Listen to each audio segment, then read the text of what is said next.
Dalam lorong waktu sejarah gereja, tersembunyi banyak rahasia yang tak pernah sampai ke telinga umat awam. Dinding-dinding batu di Vatikan menyimpan kisah yang tak semua berani mengungkap. Tapi suatu ketika, sebuah pertanyaan mengejutkan mengguncang dunia.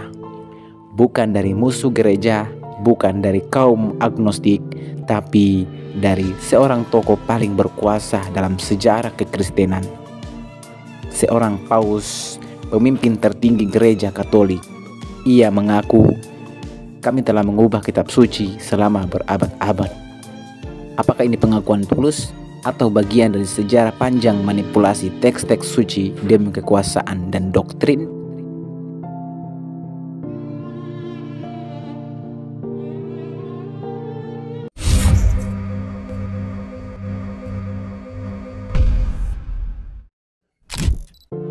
Siapakah paus yang membuat pengakuan ini?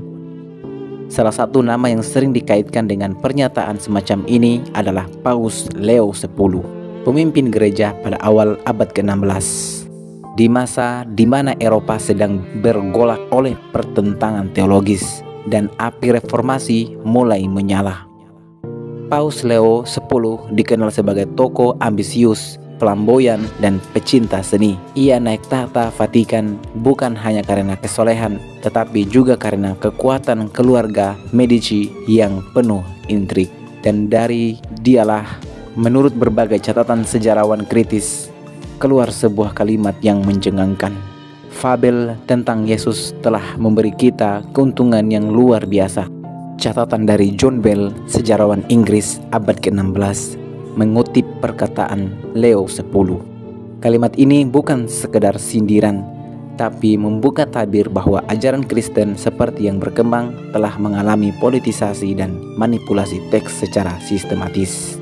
Namun benarkah kitab suci yang dianggap firman Tuhan pernah sengaja diubah?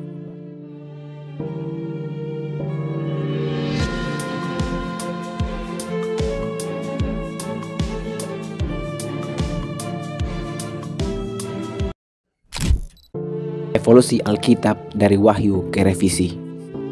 Kitab suci dalam kekristenan yang dikenal sebagai Alkitab tidaklah turun dalam satu paket seperti dalam Islam. Tidak diturunkan langsung kepada Yesus dan tidak ditulis oleh tangan sang nabi. Yang disebut Perjanjian Baru terdiri dari 27 kitab. Mayoritas ditulis bertahun-tahun setelah Yesus wafat oleh orang-orang yang tidak semuanya mengenalnya secara langsung. Bahkan dalam abad-abad awal tidak ada satupun versi resmi Alkitab. Yang ada hanyalah surat-surat, fragmen Injil, dan narasi yang beredar dari satu komunitas ke komunitas lain. Pada abad ke-4 Masehi, Kaisar Romawi Konstantinus memerintahkan penyusunan dan pengkodifikasian Alkitab versi resmi melalui Konsili Nisea tahun 325 Masehi. Inilah titik awal terjadinya pemilihan dan pembuangan kitab-kitab. Ratusan Injil lainnya seperti Injil Thomas, Injil Yudas, Injil Maria Magdalena diharamkan dan dianggap apokrif. Mereka dimusnahkan, disembunyikan, atau dikubur di padang pasir Mesir seperti naskah Nag Hammadi yang baru ditemukan kembali di abad ke-20. Siapa yang memiliki kendali atas teks suci, memiliki kendali atas doktrin, dan siapa yang mengendalikan doktrin, mengendalikan umat? Revisi demi kekuasaan. Sepanjang abad pertengahan, hanya gereja yang berhak mengakses dan membaca Alkitab. Teksnya ditulis dalam bahasa Latin, Vulgata, yang tidak bisa dibaca oleh rakyat biasa. Siapapun yang mencoba menerjemahkannya akan dianggap sesat, seperti William Tyndale yang pertama kali menerjemahkan Alkitab ke dalam bahasa Inggris. Ia dibakar hidup-hidup pada tahun 1536 karena dianggap menghina otoritas gereja. Kenapa gereja takut?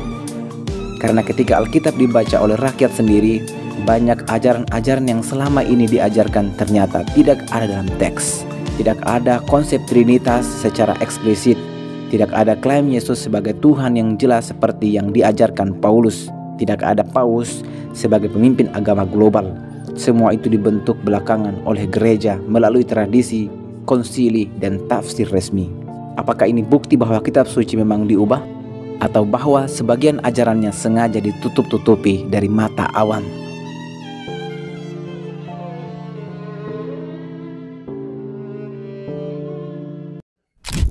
Jejak perubahan yang terdeteksi ilmuwan. Dalam dunia akademik, perubahan dalam Alkitab telah diteliti secara serius. Salah satu pakar ternama, Bart Ehrman, mantan pendeta evangelis yang menjadi agnostik, menulis buku Misquoting Jesus. Ia mempelajari ribuan manuskrip kuno dan menemukan banyak bagian Alkitab adalah hasil sutingan manusia, bukan wahyu ilahi. Contohnya, Injil Markus pasal 16 ayat 9-20 tentang kebangkitan Yesus tidak ditemukan dalam naskah awal. Yohanes pasal 7:53 sampai dengan pasal 8 ayat 11 tentang perempuan yang berzina juga merupakan sisipan belakangan. Doa Yesus di Taman Getsemani berbeda dari satu Injil ke Injil lainnya. Bahkan kalimat Bapa, Anak, dan Roh Kudus dalam 1 Yohanes pasal 5 ayat 7 adalah tambahan abad keempat, tidak ditemukan dalam manuskrip Yunani kuno. Maka pertanyaannya, siapa yang menambahkan dan untuk kepentingan siapa?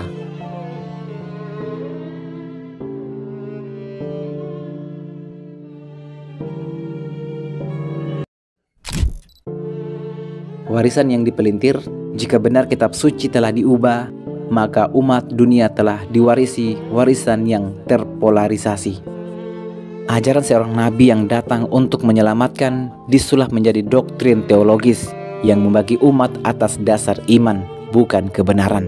Dan ketika seorang paus, entah secara langsung atau melalui tafsir sejarah, mengatakan bahwa ajaran itu telah diubah selama berabad-abad, maka dunia layak untuk bertanya kembali, apakah kita masih melihat cahaya kebenaran yang asli atau hanya pantulan dari manipulasi sejarah? Kebenaran seringkali tersembunyi di balik kitab, bukan karena Tuhan tak memberikannya, tapi karena manusia terlalu rakus untuk membiarkannya tetap murni. Sampai kapan kita membiarkan sejarah hanya ditulis oleh mereka yang berkuasa? Klik like, share, dan subscribe ke Arus Waktu agar tak ketinggalan video-video selanjutnya.